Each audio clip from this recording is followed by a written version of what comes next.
The Lakers may have drafted the Rookie of the Year in Dalton Knecht. NBA.com has Dalton ranked number 3 for best rookie so far. ESPN number 2 behind Jared McCain. But if the Sixers get healthy, McCain's going to get less minutes. Dalton wins this thing. So why did 16 teams pass on him in the draft? Like, I get not top 5 because he's a little old for a rookie, but not even a lottery pick?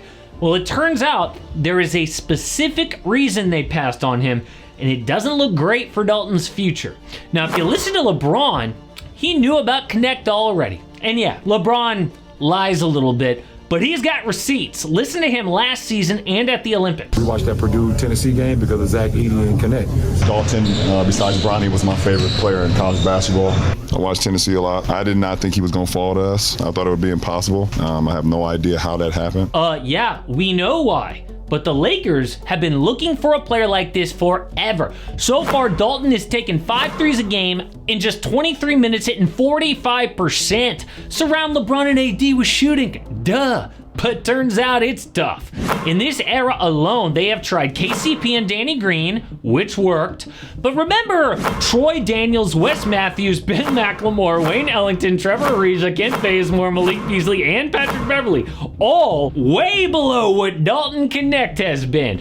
Turns out it's not easy to find a shooter like this, and at first, Dalton struggled, adjusting to NBA speed. His first 10 games averaged just 6 points a night on 29% from 3, but boom! Kid went on a tear, including 9 threes for 37 points against the Jazz, and not just shooting, he can cut, finish at the rim, smooth turnaround jumpers. Obviously, he stretches the floor for LeBron and AD, but it works both ways. The stars operate in the post, which makes doubling Knecht impossible. Now, I will say, he may rank among the top offensive rookies, but he's also near the bottom for D. One advanced stat literally had him dead last defensively, but he is making improvements. So why did he fall in the draft?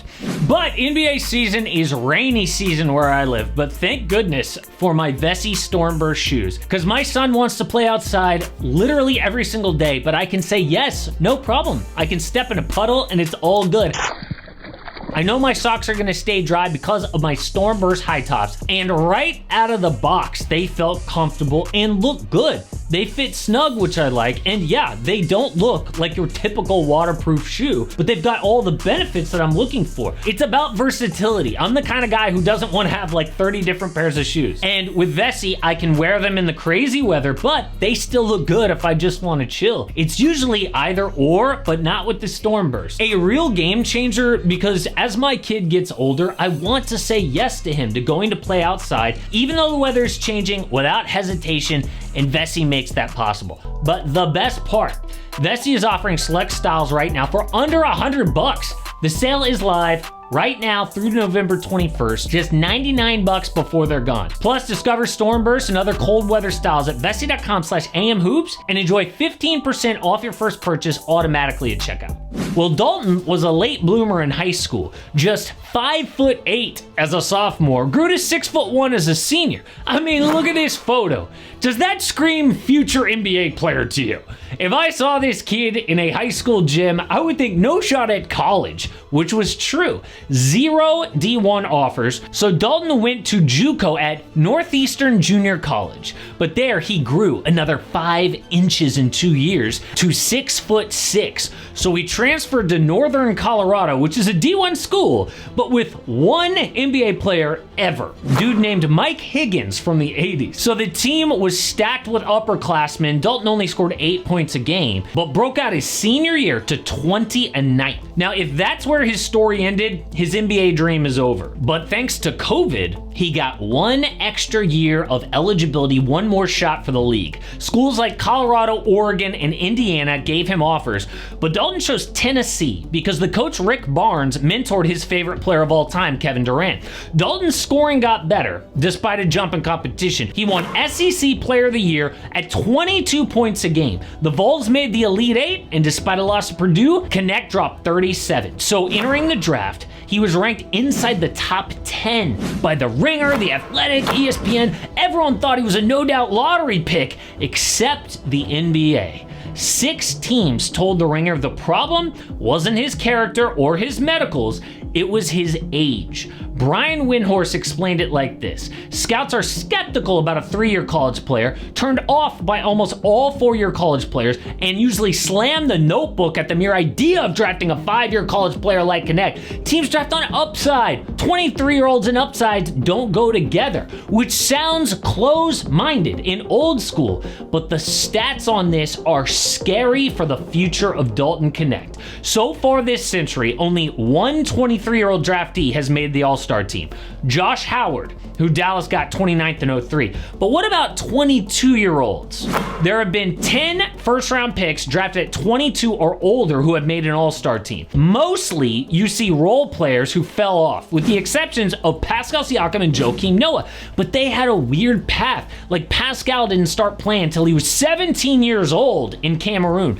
Noah intentionally went back to college to win another national title at Florida. Dalton doesn't have any of those excuses. But value is more than all-star. So the Ringer looked at performance compared to other guys picked in the same spot in the draft. Like comparing number 13 pick to the average performance of a 13th pick. Well, this graph shows expectations for first rounders. A number 1 pick provides 50 wins above replacement his first 9 years. The number 10 pick, about 18 wins above replacement. For example, the average number 1 pick provides about 50 wins above replacement his first 9 years. LeBron James, 76.8 wins above replacement, which is 26.8 more than your average number 1 pick. Historic.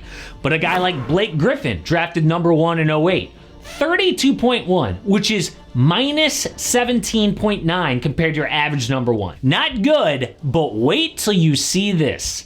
If you sort by age for first round picks, it's amazing. There have been 44 guys, 18 years old or younger, drafted in the first round. They average plus 24% higher than the average draft pick at that same spot. So drafting young is great. LeBron, Dwight Howard, 19-year-olds average plus 6%. 20 and 21-year-olds, not bad, it's a crapshoot.